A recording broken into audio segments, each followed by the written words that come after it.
Hello viewers, இன்னைக்கு நம்ம பார்க்க போறது One Punch Man Season 3 Episode 5 Part 2.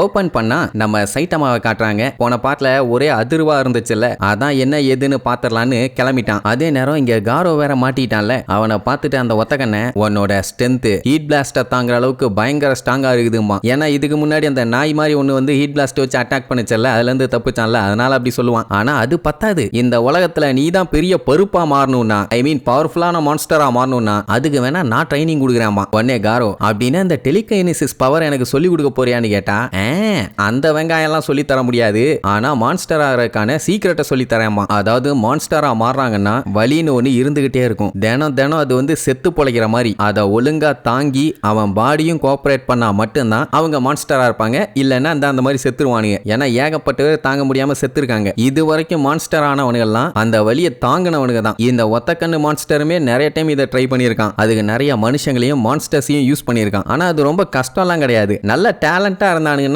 ஈஸியாவே மான்ஸ்டரா மாறிடலாம். ஆனா என்ன பிரச்சனைனா அதுக்குன்னு ஒரு லிமிட் ஒன்று இருக்குது. மான்ஸ்டர் ஆவானுங்க, அவனுக்கு பவரும் ஒரு லிமிட்டோட தான் இருந்துச்சுன்னு வைங்க. ஆனா இவனுக்கு அந்த லிமிட்டை தாண்டி இன்னும் பவர்ஃபுல்லா மாத்தணும்னு ஆசை. அதனால இந்த கிறுக்கு பையன் என்ன பண்ணா, மனுஷன் மான்ஸ்டரை தின்னா மான்ஸ்டரா மாறான். ஒரு மான்ஸ்டரை தின்னா இன்னும் பவர் அதிகமாகும்ல. இப்படி எல்லா கன்றாவையும் ட்ரை பண்ணி பார்த்ததுக்கு அப்புறம் தான் அவனுக்கு ஒன்று புரிய வருது. எந்த அளவுக்கு அவன் செத்து பொழைக்கிறானோ அந்த அளவுக்கு அவனால பவரோட உச்சத்துக்கே போக முடியும். இதை கண்டினியூவா பண்ண லிமிட்னு ஒன்று இல்லாம அவங்க பவர் அதிகமாகிட்டே போகுது. இந்த எக்ஸ்பெரிமெண்ட்ல ஏகப்பட்ட பேர் செத்து போயிருக்காங்க. ஆனா அதுல சக்சஸ் அவன் பார்த்துட்டான். அப்படி ஆன ஒரே ஒரு ஆள் தான் மான்ஸ்டர் கிங் ஓரிச்சி. அவன் கூட கம்பேர் பண்ணும்போது நம்ம காரோ பல மடங்கு பவர்ஃபுல்லான ஆளு. இப்ப அந்த அளவுக்கு பவர்ஃபுல்லா இல்ல, ஆனா முயற்சி பண்ணான்னா அவனை விட பவர்ஃபுல்லா மாறலாம். கிங் ரீப்பரை கொல்றதுக்கு முன்னாடி அவன் கூட சண்டை போட்டு இவனை ஏமாத்தி பொழந்து கட்டிட்டு போனானுங்கல்ல, அதுக்கப்புறம் இவன் செத்துருக்க வேண்டியது. ஆனா மரணத்தோட சண்டை போட்டு இவன் திருப்பி எந்திரிச்சு வந்ததுனால தான் இவன் பயங்கர ஸ்ட்ராங் ஆயிட்டான். எப்படியா அடுத்தடுத்து இவனுக்கு நடந்துகிட்டே இருந்துச்சுன்னா பையன் மான்ஸ்டரா மாறிக்கிட்டே வருவான். ஆனா அது லேட் ப்ராசஸ். இந்த ஒத்தக்கண்ணங்கிட்ட கோஆபரேட் பண்ணானா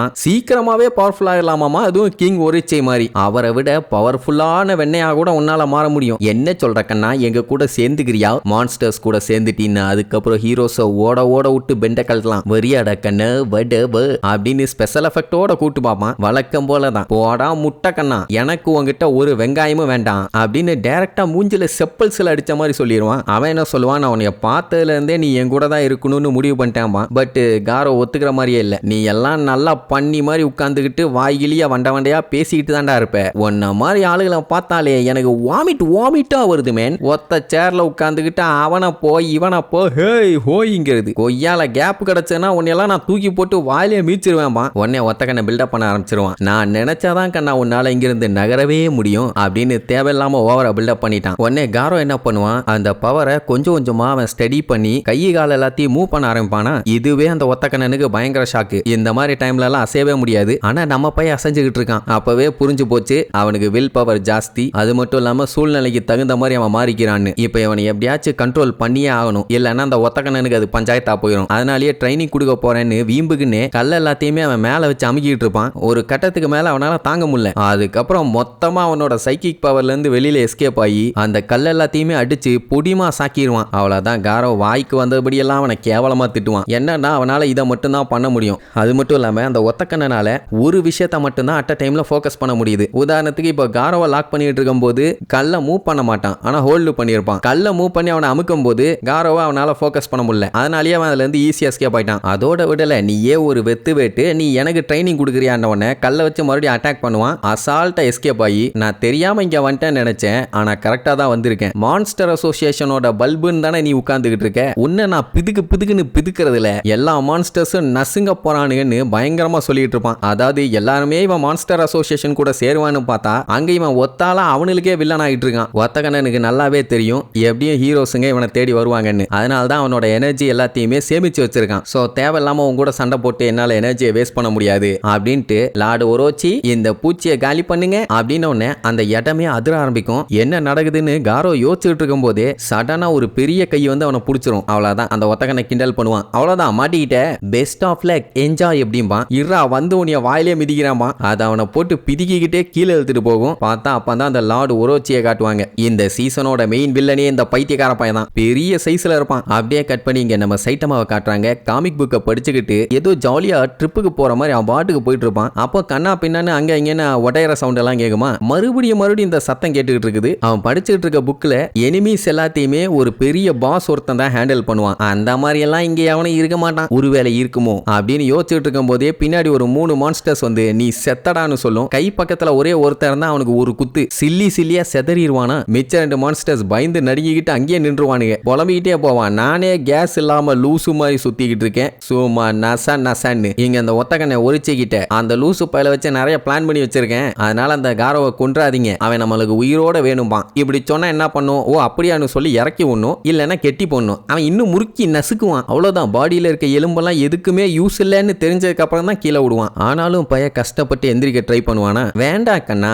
ஆல்ரெடி உன் எலும்பு எல்லாத்தையும் பொடிமா சாக்கியாச்சு, இதுக்கு மேல உன்னால ஒன்னும் பண்ண முடியாதுன்னு சொல்லிட்டு இருக்கும் போதே 2 பல்ட்டிய போட்டு சும்மா கெத்தா வந்து நிப்பான். இப்போ ஒரு சீக்கு எதிராக சண்டை போடணும், எப்படியும் பயங்கர டஃப் ஃபைட் கொடுப்பான்னு நினைப்பீங்க. அதெல்லாம் இல்ல, ஏதோ டென்டகிள்ஸ் மாதிரி உன்னை யூஸ் பண்ணி அட்டாக் பண்ணுவான். ஃபர்ஸ்ட் அட்டாக்ல எஸ்கேப், ஆனா ரெண்டாவது அட்டாக்ல வயித்திலேயே சொருகிடுவான். அது ஆக்சுவலா அவனோட கொம்பு டென்டகல் மாதிரி யூஸ் பண்ணிக்குவான். சரி அவ்வளவுதான், காரோ சோலி முடிஞ்சான்னு பார்த்தா இறங்கி நின்னுட்டு, அட முட்டா பயல, எனக்கு இந்த மாதிரி ஏகப்பட்ட டைம் நெஞ்சில ஓட்ட விழுந்துகிட்டே தான் இருக்கும், அதுக்காகலாம் நீ தோக்கடிக்க முடியாதா வென்றுன்னு உடனே ஒரோச்சிக்கு கடுப்பாயிரும். இதுக்கு முன்னாடி ஒரு கொம்பை யூஸ் பண்ணி தான் அட்டாக் பண்ணான். ஆனா இப்போ இருக்கிற மொத்த கொம்பையும் யூஸ் பண்ணி அட்டாக் பண்ணுவான். இதுக்கு முன்னாடி நம்ம பயலுக்கு தெரியாது அவன் எப்படி அட்டாக் பண்ணுவான்னு, அதனால தான் மாட்டிக்கிட்டான் போல. இப்ப தெரிஞ்ச உடனே அத்தனையிலையும் எஸ்கேப் ஆகி வேடிக்கை பார்த்துட்டு இருக்க மான்ஸ்டர்ஸை கூட போட்டு தள்ளிட்டு சும்மா மின்னல் வேகத்துல அந்த இடத்த சுத்தி ஓடுவான். அதாவது ஃபர்ஸ்ட் அவன் ஆரம்பிச்ச ஸ்பீடை விட போக போக அவனோட ஸ்பீடு இன்னும் அதிகமாகிட்டே போகும். இது அந்த ஒத்தகண்ணனுக்கே பயங்கர ஷாக்கு, இவன் என்ன இப்படி கொடூரமா இருக்கானேன்னு. ஆனா ஒண்ணு மட்டும் காரோவுக்கு புரிஞ்சு போச்சு, இதே மாதிரி இவன் ஓடிட்டு இருந்தான்னா ஓடிட்டே இருக்க வேண்டியதான். அதனால இவனை பொழந்தாதான் எல்லாம் சரிப்பட்டு வரும்னு பாஞ்சு போவான். அந்த டைம் அவனுக்கு ஒரு ஐடியா வரும், என்னன்னா இவன் ஒரு காலத்துல மனுஷனா இருந்தவன் தானே, அப்படின்னா வீக் பாயிண்ட்ஸ் எல்லாமே மனுஷங்க மாதிரி தானே இருக்கும், அதை யூஸ் பண்ணி இவனை சம்பவம் பண்ணிடலான்ட்டு பக்கத்துல போனா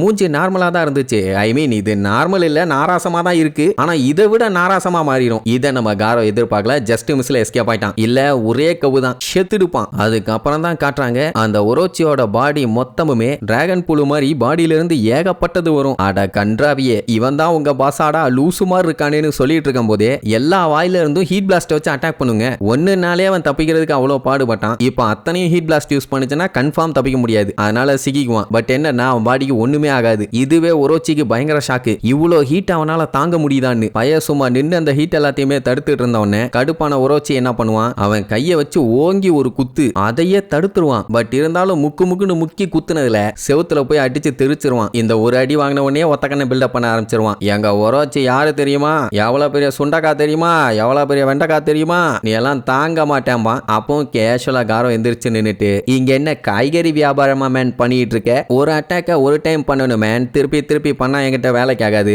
இந்த எரும மாட்டு பைய பலசாலி தான், ஆனா மண்டை காலியா இருக்குது. அண்ட் ஆல்சோ இவன் ஒண்ணு மான்ஸ்டர் கிங் எல்லாம் கிடையாது, மானங்கட்ட கிங்னு வேணா வச்சுக்க. அப்படி இல்லையா ஒரு போர்டு போட்டு ஒன்னுத்துக்கும் உதவாத தடிமாட்டு செவிட்டு பையன்னு. இவனை பார்த்தா எனக்கு வாய் மட்டும் இல்ல மூக்கு கூட சிரிக்குது மேன் அப்படின்னு உடனே ஒத்தகண்ணனுக்கு என்ன சொல்றதுன்னு தெரியல, ஓவரா டேமேஜ் பண்றான்னு முழிப்பான். இந்த பருப்புக்கு பவர்னா என்ன பயம்னா என்னன்னு நான் காட்டுறேன்டான்னு அட்டாக் பண்ண ரெடி ஆயிருவான். சொல்ல போனா ஒரோச்சியை விட பிசிக்கல் ஸ்ட்ரென்த் கம்மியா தான் இருக்குது, ஆனா அவனோட டெக்னிக்கை யூஸ் பண்ணி ஈஸியா பொளந்துடலாம். வாடா வான்னு சொல்லிட்டு இருக்கும் போதே நம்ம காரோ என்ன போஸ்ட்ல நின்னுட்டு இருக்கானோ அதே போஸ்ட்ல அவனு நின்னுட்டு இருப்பான். இதை நம்மால எதிர்பார்க்கவே இல்லை. அங்கதான் இப்ப அந்த ஒத்தகண்ணை இன்னொரு பஞ்சாயத்தை சொல்லுவான். என்னன்னா ஆப்பனன்ட் என்ன டெக்னிக்ல சண்டை போறாங்களோ அதை சண்டை போடும்போது ஒரோச்சி பார்த்துட்டான்னா அதே டெக்னிக்ல இவனாலேயும் சண்டை போட முடியும், அப்படியே காப்பி பண்ணிடுவான். சோ நீ இன்னுமே அவரை ஸ்ட்ராங்கா மாத்திட்டாமான உடனே ஒரோச்சி இருந்துட்டு, கண்ணா உனக்கு பயம்னா என்னன்னு இனி நான் காட்டுறேன்னு அந்த வாய்க்குள்ள இருக்க வாயை வச்சு பேசுவான். ஆனா அதுக்காண்டி காரோ அசர்ற மாதிரி இல்ல, காப்பி அடிச்சிட்டு இல்ல சரி வா பாத்துலான்னு பாஞ்சு அட்டாக் பண்ண போவான். அடுத்த கொஞ்ச நேரத்துல